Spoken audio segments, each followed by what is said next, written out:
అసలు సనా ఎందుకు రాలేదురా భోజనంకి? అది వచ్చింటే అమ్మ ఎంత ఎక్స్ట్రా చేసేది కాదు అసలు. ఇంట్లో రథం చేస్తున్నాం భోజనం రమ్మని చెప్తే దానికి టీవీలు ఇంటర్వ్యూలు ఎక్కువైపోయినాయి.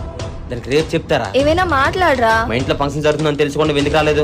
అర్జెంట్ గా ఒక సెలబ్రిటీ ఇంటర్వ్యూ ఉందిరా. నారాయణ నాకంతా చెప్పాడురా.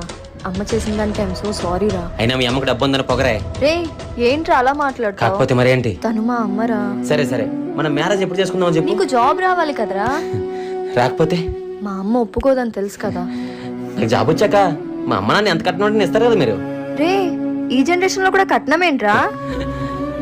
మాకు జాబ్ లేకపోతే మీ అమ్మ నాన్న నాకు ఇచ్చి పెళ్లి చేయరు.